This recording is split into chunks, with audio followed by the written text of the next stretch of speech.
Je suis Idrissa Nassa, je suis le président directeur général du groupe Coris. Le groupe Coris est un groupe bancaire qui est en Afrique de l'Ouest et qui couvre tous les pays de l'UEMOA et la Guinée-Conakry. Alors, je suis le fondateur du groupe. Donc, c'est un groupe qui est né il y a de cela une quinzaine d'années et qui a commencé donc son ancrage à partir du Burkina Faso et qui s'est développé aujourd'hui, qui est opérationnel sur 9 pays de l'Afrique de l'Ouest. Alors, écoutez, je suis dans une zone monétaire où la monnaie est stable. Et nous utilisons le franc CFA qui a une parité fixe avec l'euro, donc nous ne sommes pas dans une zone à monnaie flottante. Donc, mais ceci étant, la problématique du management de groupe bancaire, je pense que c'est la même chose que ce soit dans une zone à monnaie flottante ou pas. Donc c'est des défis d'efficacité sur le terrain, le défi de management du personnel, des défis de formation et des défis de développement d'une manière générale. Ben, mon appréciation est que c'est une très bonne chose que ces journées se passent ici au Burundi. C'est une opportunité, moi c'est la première fois que je viens au Burundi à cette occasion-là. Donc je ne suis pas le seul, il y a beaucoup de gens qui découvrent le Burundi par le fait que ces journées se tiennent ici. C'est une grande opportunité. D'abord que les acteurs de la finance que nous sommes, et nous sommes aussi des investisseurs, que nous devons savoir saisir, mais également que le pays doit savoir donc saisir pour intéresser tous ceux qui viennent, qui sont là pour ça, pour les intéresser à l'investissement et nous présenter les opportunités d'investissement au Burundi afin que les gens puissent y investir. Je pense que c'est une très belle opportunité pour nous. Mes attentes, c'est déjà qu'il y ait plus d'interactions, que nous puissions créer et développer notre réseau ici au Burundi, mais également que les thèmes qui sont,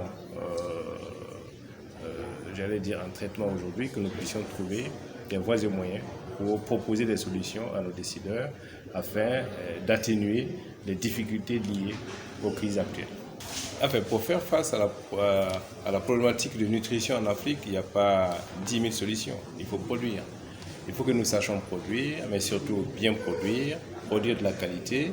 Il faut que nous sachions équiper nos paysans avec les bonnes technologies. Il faut que nous sachions créer des systèmes innovants d'irrigation pour pouvoir produire toute l'année. Et donc, ce qu'il nous faut, c'est trouver les moyens de produire en quantité. Et nous avons la chance d'avoir des terres, nous avons la chance d'avoir le climat avec nous. Nous avons presque tout ce qu'il faut. La difficulté, c'est la maîtrise de l'eau et le savoir-faire, c'est-à-dire les équipements modernes qu'il faut pour équiper nos paysans afin qu'ils puissent produire en quantité.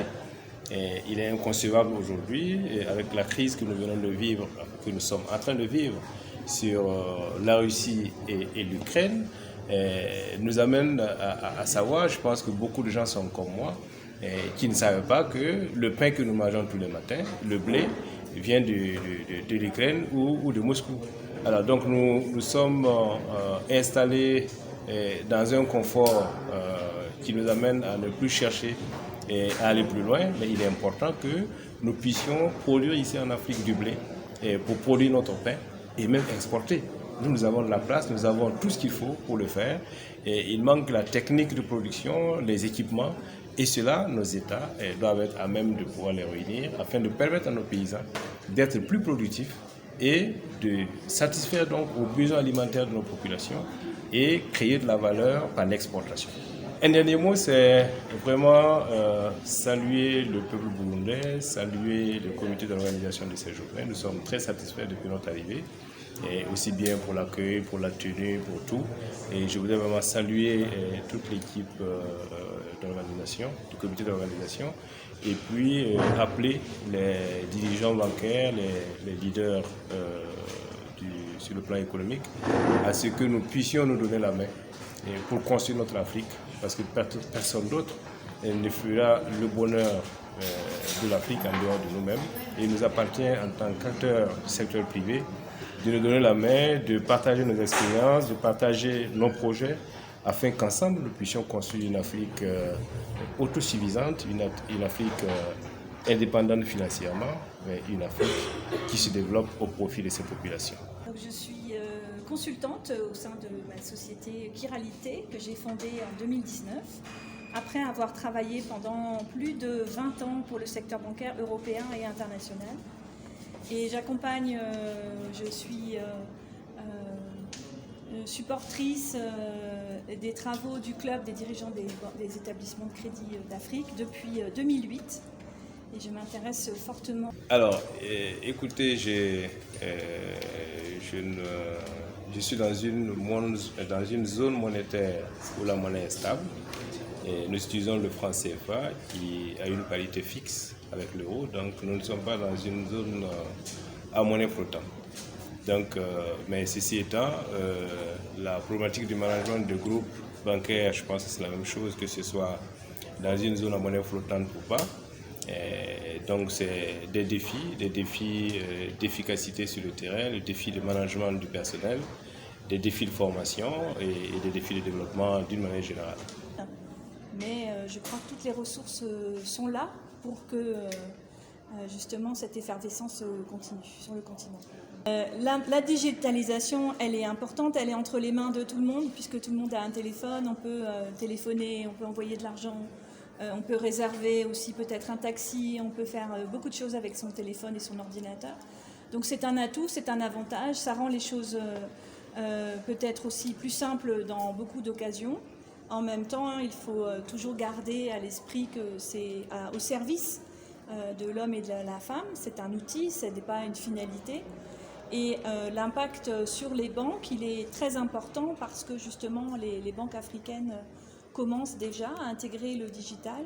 Et ça, je pense que ça peut être un outil très intéressant pour amener aussi plus de monde vers les banques. Alors qu'aujourd'hui, le taux de bancarisation il est relativement faible dans la plupart des pays d'Afrique. Mais le fait de pouvoir accéder à ses comptes bancaires à distance, par exemple, de pouvoir payer avec son mobile, eh bien, c'est quelque chose qui va rendre service et donc intéresser de plus en plus de monde. Alors mon appréciation déjà, c'est la qualité de l'accueil et merci beaucoup de nous accueillir ici dans votre beau pays. La qualité des échanges et des débats, elle est toujours renouvelée au sein du club et c'est vraiment l'occasion, encore une fois, d'échanger, de prendre le temps de réfléchir à demain et peut-être même après-demain et de voir dans quelle direction on peut aller. Et c'est une très très belle occasion qui est assez rare et deux journées très intéressantes comme d'habitude. Mes attentes, mieux comprendre, apprendre davantage du Burundi, mieux connaître le Burundi et pour les échanges au sein du club, et bien continuer à avancer tous ensemble vers une banque qui soit au service du plus grand nombre.